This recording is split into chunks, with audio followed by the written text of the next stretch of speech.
Man, it's all about fun, so we were super thankful for all of you guys. But here we go, match number 5. We've got 2 games left to go before we close out the day. So let's recap. If you're just tuning in, you probably haven't watched the games. That's okay. We're gonna help you out a little bit. So Ghost Bizzle and DMO all the way at the top. Vape Jesus and his crew right behind them. Things we'd like to see going forward. We'd like to see more tools used, right? We want to see more of the grappler. We want to see more of that shockwave grenade. It's very useful, and we just need to see more of that, man. Even Port of Fortress would be great to see. And I mean, so one thing we actually saw from EU in like one of the last few games was the Loot Lake. Yep. We got to see Bouncy Loot Lake. I have not seen Bouncy Loot Lake in NA. Come on, guys. Kevin got melted. Kevin, of course, is the floating cube that we saw all of Season 5. Where are you, Kevin? We miss you. We want to see some Loot Lake action. Hopefully we get something over there. Loot Lake, of course, if you missed it, check out any Instagram video, YouTube video, you name it. It's been awesome to see what happened to that cube over at Loot Lake, and it's been a lot of fun watching the gameplay ensue over there. So now we move into the final game. Look at this. Tilted Towers looking like a hotspot. Can you see the Greasy Grove kind of area? Do you think that's you think that's, I'm assuming that's Courage at minimum. Has to be. We'll check out that action. Courage, Hogman, and Nick A30 have landed there, and Saints and Myth, by the way, have landed there almost every single game. We'll keep an eye on that. They're going to Pueblos, I think, your favorite spot. That's right. One player I haven't seen a lot of, and I called out some key storylines. We talk about Ninja, talk about Nick Merckx, another fan favorite, High Distortion. Would love to see some of his gameplay, because he's played well. He survived to mid-game often. We haven't seen him in late game yet, and I wonder why. So hopefully we can catch some action from High Distortion here this time. Meanwhile, oh, Nick Merckx and Ghost Aiden are here. I'm so we excited. Get to relive PAX. Look at this, though. Legion went U Apartments. Nick went Castle by himself. So they're going to split up. I want to see if, of course, Laquan. I keep saying Legion, but he's going into the alias Laquan. Yeah. Interesting. One of the funniest guys, one of the nicest guys I know. Coming from Kansas City. See what he can do. Meanwhile, here we go. Look at this. POV picture-in-picture. You loved it. The Ghost Aiden versus Nick Merckx storyline continues. Ghost Aiden playing Brick Apartments. Nick playing Castle. Let's see how the action is going to go down here. Nick pushing towards the very top of that castle. He's so familiar with that area. He's dropped there literally thousands of games. Well, so has Aiden. Yeah.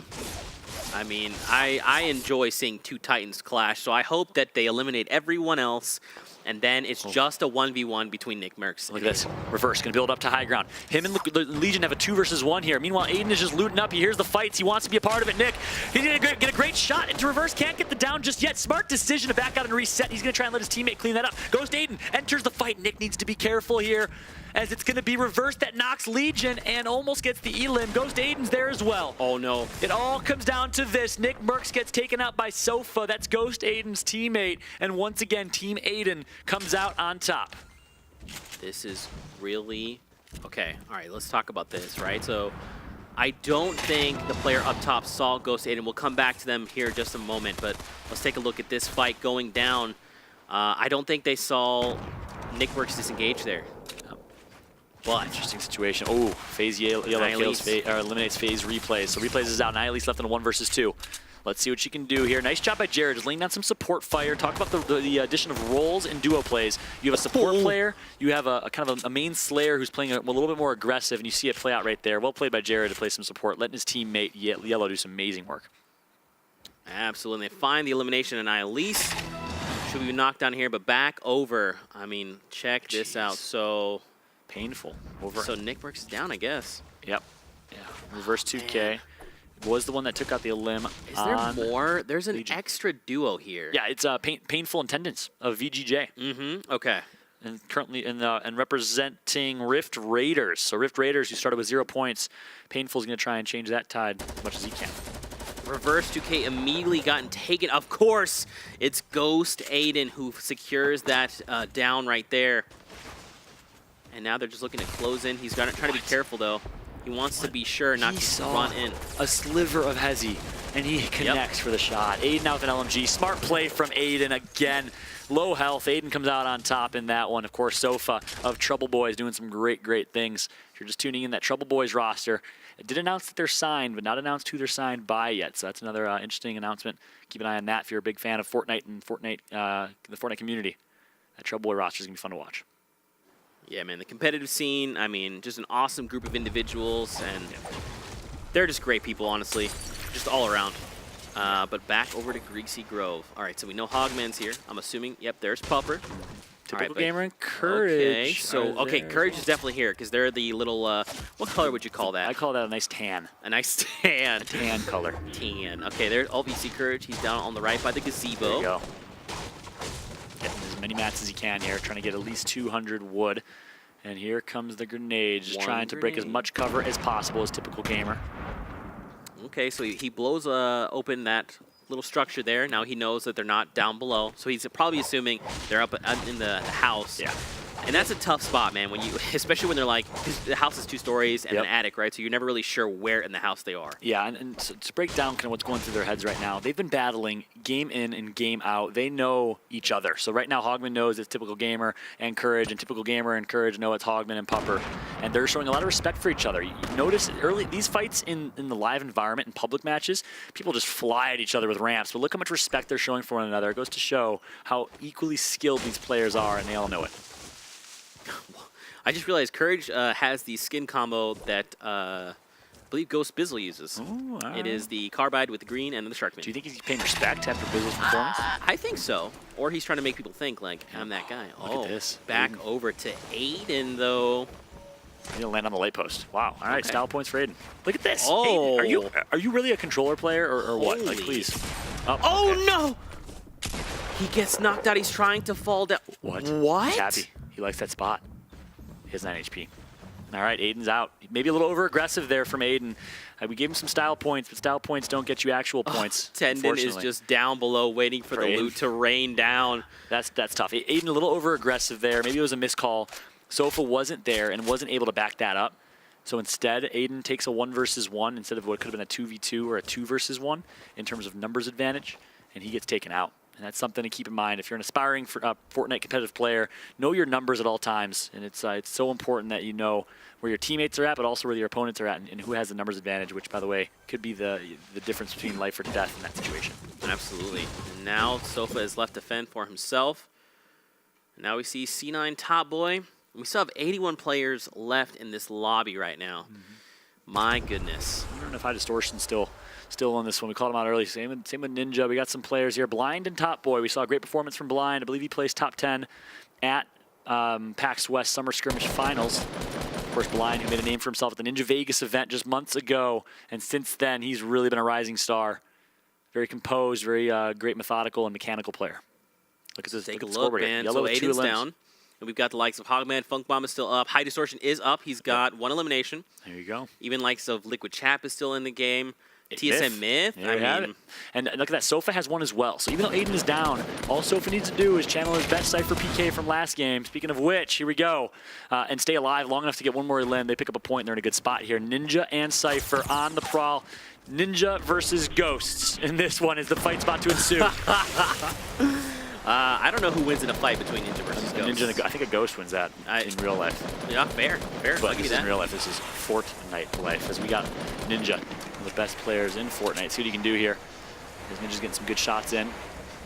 Okay, Ninja's really good at bouncing those nades. I'm not sure if that's going to connect. Smart play. Look at that. He can actually break their cover. He's going to try exactly that. He's telling Cypher to disengage here. And Ninja just needs to break a few more pieces of cover. Is it going to be enough here? Ninja's like, why are they staying up? There you go. He's finally going to drop it. Saf is up there. And everything is falling. It is going to be Saf that somehow manages to land on the tree and stay alive. Someone just took a bunch of Ghoul. He gets knocked by Liquid 72 hours, and 72 hours confirms that elimination. Is Cypher still there? Cypher's fighting. So Ninja's going to leave Cypher, and Ninja is going to heal up here. Cypher's all by himself, I believe. Turtling up. Saf is literally in a tree right now, and he's going to down Ninja cross map. It's okay. Huge play from Saf. He gets tagged up by Ninja, though. Liquid 72 hours is a bush. What? He's a bush! Liquid 72 hours is a bush. I don't even know what to... So he was probably sitting there. He was probably just sitting there waiting for them, and then he finds that elimination. You have to be kidding me. 72 hours. Are you redefining the meta again? Is bush meta happening? What a cheeky play. Unbelievable. He's still a bush. Wait, so did... I think Ghost... Stand still. Stand still, 72 hours. He'll have no idea. Look at that. Oh, he takes up the elim. him down. Unbelievable. 72 hours. What are you doing, you monster? Oh my god. So talk about how big that is, Zeke. He comes on the flank. He takes out Ghoul from far away. Saf downs Ninja from far away, gets the elim, but 72 Hours picks up 2, and now they're in a good spot. I called them out at the beginning of this match and said I haven't seen them do anything huge, and of course, as I say that, such a good performance here in mid-game. And now we get to watch Strugs and Zoof, another key storyline. We haven't seen a lot of Strugs yet. Of course, member of Snobby Boys, really excited to see what Strugs can do. As you can see, they're in this anti-grab zone, taking shots. I mean, again, if you're tuning in, we've got this awesome spectator client that we're debuting here for the Fall Skirmish. So at the top right, you can actually see the other players around. So, I mean, just take a look, man. It looks like there's a duo team just north here, near the edge of Dusty. There's also a duo team within Dusty. You've got another, a few players all the way around. I mean, this... Now, here's the question. Should players be fighting in grab zones? I'm curious to know, because I actually don't know the answer to this, but I want to hear your opinion. So should they, or do they enjoy it? Should, both. I would argue that 90% of competitive Fortnite players do not enjoy fighting in grab zones. So based on that logic and that made-up statistic completely on my own, I think they should not be fighting in grab zones because it doesn't play to their strengths. They don't enjoy it. They don't feel comfortable in those fights. That being said, some people look at that as a negative and are very kind of half glass empty. If you look at it from a positive perspective, you know everyone else also hates fighting in those grab zones. So you can maybe get really good and learn and really perfect that. And that's what the best Fortnite players do. They don't, you know, they don't find excuses. They adapt because this game is always changing. It's brilliant. It's what we all love about it. And the ones that find a way to adapt and win are the ones that are doing really well. Ninja, Ghost Bizzle, a lot of these individuals. And look, 72 Hours is no longer a bush, so he must have taken some amount of damage. Looks like maybe he just took some fall damage there. Here we go, 72 Hours, speaking of which. The one who's defined the pyramid meta that he just got actually stopped from. Rumor has it that he was one of the first people to start using pyramids. Not sure if that's 100% confirmed, but he definitely is great with that defensive mechanism. He's very weak right now, too. Gonna get tagged up. He's gonna get knocked, actually, by Thweefo. Huge place for Thweefo to get in some shots for his teammate. That's Monster. 72 Hours gonna turtle up here. Now, all up to Chap. He's hurt. He's going against Thweefo. He's gonna lose high ground here. Chap's gonna build defensively, needs to stay alive, has no heals, no shields. Beautiful. Look at the building right now from Chap, and he's not done yet. How he just did that so fast? Yeah, unbelievable. What's interesting is that normally people do wall ramp or wall floor. He did a wall. He just boxed. He literally just came down and boxed him. So I don't even know. That was so Monster. fast. He's going to be aggressive. Look at this. Nice shot by Thweefo getting down there, taking the 2 versus 1. We talk about numbers advantages, how important they are. Chap now puts himself in a bad spot. He thought he could sneak a revive. I'm not sure if 72 Hours is calling for it, but now he puts himself in a pretty dangerous situation. Chap doing a good job just trying to stay alive. Thweefo, clean edit, beautiful edit. Somehow Chap is still alive. Thweefo is trying to get the elim, but now the third party's coming through from Saf. Blind, on the other hand, eliminates Ginger Pup from at the bottom left of your screen. But look at Chap. How is he doing it? He's getting a revive off. Chap, who are you, and where did you come from? Is he? He's getting a revive off. Oh, no, he stopped it. If he had committed, he actually would have got it. It would have been enough time. They have no idea where he is. He's getting going for it again. Just commit. Just commit. You can't. You can't at that point. He missed his opportunity. And now Chap is in a pretty dangerous spot here. 72 Hours goes down. He hit Thweefo. Look at that shot from Chap. Chap. The names. No way, Chap. He down. Finally, he gets taken down. But look the Titan. At how hard it was to eliminate him. Look how smart he just played that. Chap is unbelievable. I don't care that he didn't come out on top there. I'm very impressed. And now Thweefo, as you can see, Saf is just above, has 10 HP. This is the game of low HP, by the way. Look at this. Does he hear the campfire? No way! You have to be kidding me. Saf is going to miss the shot on Monster. Monster hurt him in the last second. He's going to turn around. What a play from Monster to avoid that shot. Saf is going to want that one back. That was so... He had a crevice to look through. He literally had a moment, and I think he just kind of I don't think he was expecting him to be there or something, because there was like a moment of hesitation. Wow. Unbelievable. This game, dude. God. Amazing. It's only the 5th game. We have one more game to cast. Oh my God. I cannot believe it. I cannot believe it. Saf, look at him playing so aggressive with 10 HP, and there it is. Nicely placed. Rocket launch is going to take out Saf. Thweefo and Monster putting on a show right now. Hey, Thweefo, if you wanted to cover ground really quickly, if you just bounce on Loot Lake. Hey, Thweefo, if you bounce on Loot Lake, you get there fast. Feel free to do that. If you bounce on Loot Lake, do you get there fast? That's what I heard. Really? Yeah, I'm hoping, hey, Thweefo, I hope you used Loot Lake. I don't know if you did. I just hope you did. Zeke, do you want him to use Loot Lake? I can't tell. I need him to use Loot Lake. We it gonna saw happen? it. Remember, we saw it earlier in EU, and I called it out, and they it was did. the best rotation he could gosh. possibly made. He actually escaped using Loot Lake. So you were right. Zeke knows his stuff, guys. I'm not going to lie. I'm telling you. And here we go. We get a Loot Lake finish here, boys. I'm excited for this one. Sorry, boys and girls. Here, Liquid Strafe boxing himself in. Drunky alive as well. We got a Loot Lake, at least somewhat of an endgame finish. Oh my gosh. I need them to all move up to the Loot Lake and just start bouncing in memory of the cube, a.k.a. Kevin. A.k.a. Kevin. In memory. Are you In giving your memory condolences to a giant rotating cube that destroyed Tilted Towers? And Bass Pro. Yeah, Bass Pro specifically of Tilted Tower. Are you giving your condolences to that monster? You know, man, my heart belongs to Fortnite, so the cube is part of Fortnite, so I have to love it. If your heart belongs to Fortnite, you shouldn't like something that destroys Fortnite. The map of Fortnite. It didn't destroy Fortnite, it destroyed half of a building, okay? You know what? It also caused all sorts of anti-gravity things to happen. Listen, I'm just saying, Kevin, I think it was evil. I think Kevin's an evil thing. Oh. Kevin the Cube. If you don't know what Kevin is, I didn't know this either. Zeke told me, we call it Kevin as a Fortnite community. Kevin the Cube. I don't know why or who or how that was named. I have no Kevin. idea either. I would call it Cube or Cubesicle. Cubesicle. Or Cubosaurus Rex. That's a great one. Yeah. But we're moving away from Loot Lake. I'm sorry. No. Least, hey, don't be sad that it's ending. Be happy that it happened. Meanwhile, Top Boy going to take out one. He gets a second. Nice job by Top Boy. K-Sid and General go down. That's no easy task. Two very strong players in K-Sid and General. Top Boy and Blind, I believe, both still alive. Look at this, though. Myth. If you are a fan of Myth, get excited. He needs your energy because I don't think he has any points just yet. On board of him right now. Let's see what Myth and Saint can do. They do have 3 shockwave grenades, Zeke. Talk about mobility. Baby. Finally, someone gets it. The current meta. Let's see what Myth can do with those shockwaves. I mean, there's a lot of opportunities here, man. You can literally so here's the cool thing is you can use it on yourself as like a mobility tool. You can use it to disengage. You can actually throw it at an enemy and just send them flying. Yep. These shockwave grenades are crucial, and I'm super excited that someone like Myth has opted in and said, look, I'm in. I believe. Speaking of Myth, let's check out the scoreboard. Don't see Myth on the top there, so they're playing for placement right now. Yellow had 6 eliminations. Oh my, what? Wow. All right, I see you, Yellow. Funk Bomb was just eliminated, it looks like. Yeah. Sees. A lot of respect for him as a player, representing Gankstars. Let's see what he can do in this one. And Zexro, him and Babe Jesus, I believe, are in second place. Strafe getting it taken out here. So, Drunky and Strafe do get shut down. We saw them over towards Loot Lake. And they're going to get shut down. Oh my gosh, look at the laser that comes in from Monster. Monster and Thweef continue to perform here in this one. Oh man, I think Zexro, unfortunately, is going to fall here. Ghost Bizzle. Oh no. Loses high ground. Look at Shivzy and Blind, I believe. So we got Blind and Shivzy versus Ghost Bizzle and Demo. A big fight. I see Envy Grillo in the mix as well. Monster Defates get taken out by Demo and a variety of players here in this one. I don't know if Blind is alive. I don't see him. There's just...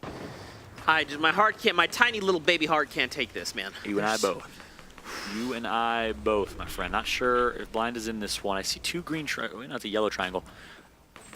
There's Blind. Maybe. We'll see. But anyways, regardless, nice shot by Shivzy. I love the positioning right there. He completely takes high ground away from... actually, I think Shivzy's playing the Gorilla. Yeah, he's Gorilla. He's right there. Yeah, Shivzy's playing the Gorilla, not Blind. I apologize. So now we see the new safe zone. Fallout, it's north. Now it's not anywhere near Loot Lake, but I wish it was. Yep.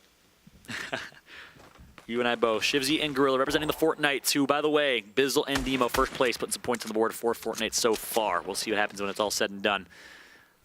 Let's see what Shivzy can do, representing Team Fortnite. If you're a fan of Fortnite, some guy got a Fortnite tattoo, not even kidding, for his submission to try and join Fortnite. You could join Fortnite as well by tweeting your submission using hashtag Fall Skirmish, a video submission of why you should be on Team Fortnites.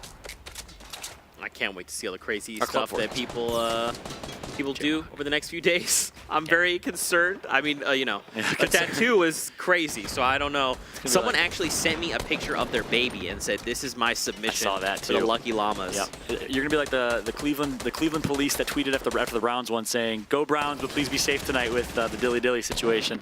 Shout out to Baker Mayfield, by the way, a huge Fortnite player. He's ridiculously good at Fortnite. I've seen him play. The man claws. He, of course, went huge yesterday for the Cleveland Browns. Let's see what Myth can do now.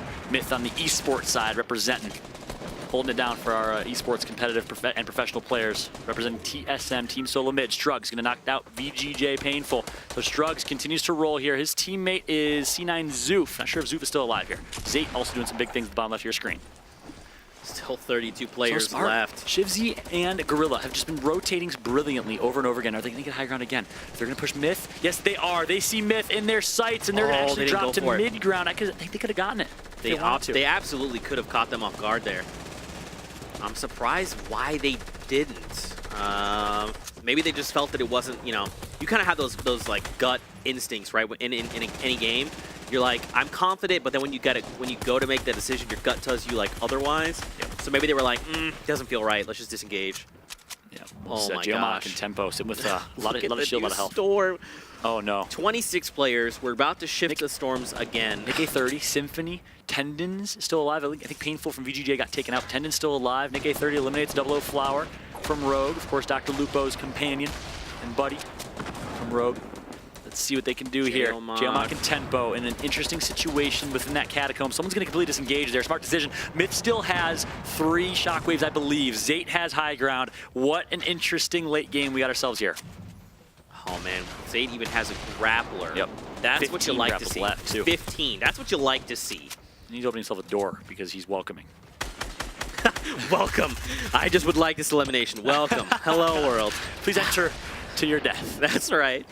And now with 6 seconds here, everything is going to change. We're going to see this lobby go down from 25, maybe down to the likes of, I would even say 12. It's probably going to be split in half here. But now players have to look and scramble. I mean, the Storm is going to be ticking for a lot here. Zate's in a perfect position, and he knows it. I love how he's playing this. High Distortion still alive as well. We talked about him and how he needs to perform, and boy, has he performed. Not sure how many elims he has, but he's still in it. He's going to get the final elim on Flame. Meanwhile, good shots coming from Bizzle. On board with Myth. One more shockwave left for Myth. He's used 2 of them already. Let's see what he can do with this last one.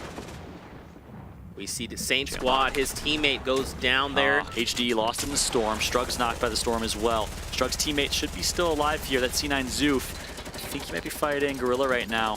Jailmock gets taken out here, so trying to keep you as updated as possible on who's left in this one. Animal's still alive. Myth's still alive. Shivzy taken out. Snood taken out. A Gorilla as well. So Zate is putting in work right now. 4 limbs for Zate. That's 1 point, by the way, just by himself. There's just still so much gunfire to be heard. I mean, you hear the grenades bouncing, the grenades being fired. There is so much happening right now. Fallout, and again, we get another safe zone, and it's shifting to the east. Now it's going to be against a mountain. Fortress. We see it. You love it. I know it's not Zate's, though. I know Zate, in his words, has said, in any circumstances, I'm going to find a way to make the optimal play. I land my shots and outbuild when it's needed. Let's see if he can do that right here. What is the optimal play for Zate? On board with him right now, playing with NV Lenane. The French-Canadian making plays himself. Demo takes out Zoof. So Zoof is eliminated from this one. 13 left. It's going to come down to the wire here. Some builds come through. He says he outbuilds everyone. Oh my, there's only room for him. Wow. That's rough. You don't like to see that. Jeez, look at this building. Perfect gameplay. New safe zone yet again further alongside the mountain, but keep in mind this mountain has a curve to it, so that if they're not careful, they'll make these early rotations, man. Who is it? None other than Demo and Bizzle with high ground. Demo's playing for the placement. Bizzle's playing for elimination. Smart play. And you have the ability, and look at that, Blind's still alive too. You have the ability to designate that. If you want to have one role player be your main slayer, your aggressor, your elimination getter, if you will, you could do that. One person can play a little more passive and play for placement. That's what you love duos as a variety type of game type. Oh, speaking of which, Demo wants to be in the fight. He bounced down aggressively and immediately gets down. Vivid is still alive. He's going to go in the Storm. He's going to try and channel his inner Vivid. He's going to get high ground here, too. He gets taken to 15 HP, but he gets high ground. What a power play from Vivid. You have to risk it for the biscuit, and Vivid loves himself some biscuits here, sitting high ground right now and feeling good, but he doesn't have a good ability to out-heal here. Man, I feel like he should have just taken the jump pad. Oh my gosh, look at the perfect 3-story drop. Oh, wow. He knows he cannot out-heal. Dude. He knows he has to play for the win. Poach, I think, knows the same thing. Lenane and Zate versus, it's a 2 versus 2 here, Zeke. 2v2, Poach and Liquid. Vivid here against Zate and Lenane. I mean, what's their heal situation now? I want to switch as fast as we can and see what a campfire here for these two. They even got the grappler But so they could try to and get a surprise. Okay, so they've already put down. They're playing for aggression. They're playing for. They know they're not going to be able to out heal. They're playing for aggression. I guess they're preemptively. They're going to be dropping here momentarily. Get ready. A trap gets taken. Zayt Poaches playing down. this so incredibly well. It all comes down to Vivid. Zayt's going to get the eliminate just like that. Perfect gameplay from Zayt and Envy Linane. They're going to get themselves a victory royale. 7 eliminations for Zayt. Can you believe it? What a game, number 5. 7 eliminations. And again, I love to see it. We see that Zayt makes his way out into the storm because he's so confident in his decision making. He's going to quit the lobby. That's how confident he is. No dancing. Ain't nobody got time for that. Zayt is all business. I love it. Wow. Just the absolute confidence to say, look, I mean, I've seen someone else run out to the storm. I can do that too. Watch me. Watch me secure this victory out. That's going to be 3 points heading his way on top of the 7 eliminations. So if his teammate got even 1, that's another 3 points. That's 6 points potentially. At minimum, it's 5 points to hit the board. Huge. What a power round for Zayt and for Linane. That's going to put them, I mean, they hold the throne, I believe, after that. We'll see how that all plays out. But that's going to put them at least in the top 5. And I don't even know if they were top 6 before then. I'm not sure where they were standing. We'll get you guys those updates as fast as we can because, of course, that's going to make a big deal for game number 6. But look at this. 72 hours out of the bush. I know that got you excited. You jumped out of your chair a little bit. That tripped me out so hard. I wish that I could have just seen his face in that moment. That was so funny. Unbelievable. Man. Oh my god, look at that turn, that 180 from Saf on Ninja. And Ninja really played that so well. Disengaged, got some good shots, but Saf with a nice laser, able to pick out one. Space line going up. Dude, Zayt was just, he went on his tear. He only had 2 eliminations. It goes to show the importance of staying alive to endgame. From 1 elimination to 7. He went for the elim because he recognized, hey, I can get another elim here. Yep. Look at that play. We never saw that from his perspective. He ran into the storm and picked up the elim. Unbelievable gameplay from Zayt. Zayt, listen, calm down, bro. Whoa, slow down. Okay, my heart is slowing. I can't. It's gonna explode. You and I both. You and I both. Yeah, I mean that was incredible. I mean, and again, it goes back to confidence, man. He was so sure of his decision. He was like, look, I'm gonna build this ramp. I'm gonna go out. I'm gonna get this guy, and he did, and he clutches it up, and 7 eliminations hit the board for him. Unbelievable. And so many players would have just gone for the heal off. So many players would have been content with the heal off. Instead, Zayt says, look, this is not just a placement-based game mode. We got to go for eliminations. Let me make a play. Hey, bud, you keep healing up here. I'll go take care of the rest. He takes care of business, picks up 2 eliminations, picks up 7 eliminations total in the end. I'm not sure how many Linane had, but I would assume 1. I think they got 8. Plus a first place victory royale. That's 3 and 3. That's 6 points racked up potentially. And of course, we'll get you those standing updates as soon as we can. But what great gameplay that was. Would love to hear everyone's thoughts out there. Make sure to tweet at us using hashtag Fall Skirmish. Tag Fortnite Game, of course. Tag us on Twitter at Fallout and 2 T's and at Zikamis Prime. Would love to hear your thoughts, of course, and read your thoughts going into game number 6. Yeah, man. 1 game left. We'll have standings. We'll let you know the standings as soon as we have them. But dude, that was so much fun to watch. I mean, you got to assume like all the clubs that are involved, they're all losing their minds. Like everyone's shifting around as far as points go. Yeah, we literally have pages here. We do. You can watch. Zayt, guess what team he's repping? What club he's repping? Don't tell me. Lucky Llamas. Double L, baby. Double L. We'll walk you through it right now so you see where everyone's at. But Lucky Llamas gets on the board in a big way. They were in 4th place, but with that performance, that might help significantly. Bizzle and Demo, of course, are holding it down for Fortnites. Man, and we saw, what was the standings updates? Can you read those again? Going into this, the NA games, what were the standings? Yeah, we'll catch you guys up on the standings going into it from Europe. Of course, let's show you who's on which roster, and then we'll tell you what the standings were coming into. So Bush Bandits Ninja, they were in 1st place coming into it, as mentioned, with 530 points. And we thought with Ninja, with Grenadier Jake, with Monster, with 72 hours in chat, they'd be in a great spot. We'll see if that stays true. Dusty Dogs were in 2nd place with 395 points. 100 Thieves, Parallax and Kenneth looking great. Aiden of Ghost, Sofa of Trouble Boys, Nate Hill and Funk Bomb, Nate Hill of FaZe Clan, of course. Jay Cuddy be a great roster as well, so they should be looking pretty strong. And then Rift Raiders, what a story that is. They had 0 points coming into the North American series. We'll see if they can come out with some nice points leaving this. And of course, My heart and soul rests in Lucky Llamas. I entered my formal submission to join Lucky Llamas to start this broadcast. I'm a big fan of Lucky Llamas representing, and guess who's speaking of representing, Zayton Linane showing up for Lucky Llamas in a major way. Absolutely. And don't even forget the likes of Vape Jesus and his duo teammate are in second place. Yeah, that's true. And the are Rift they Lucky Raiders. Llamas as well? Oh, Rift Raiders. I know. Are we allowed to show our loyalties here? I think we are. You are. All right, good. I love them all. I can't choose. I love You it. have I one? just can't. I love them all. I'm sorry. I love all of you. I just have to. You also love Kevin, the cube that destroyed Fortnite. So I don't know how I feel about his opinion. You're just a loving person. I dabble. But I'm actually curious. So if people tuning in that didn't know, let's talk about those standings coming in to the NA matches you mentioned earlier. Yep. Bush Bandits, 530 points in first place coming into these 6 matches. Dusty Dogs with 395 points in second place.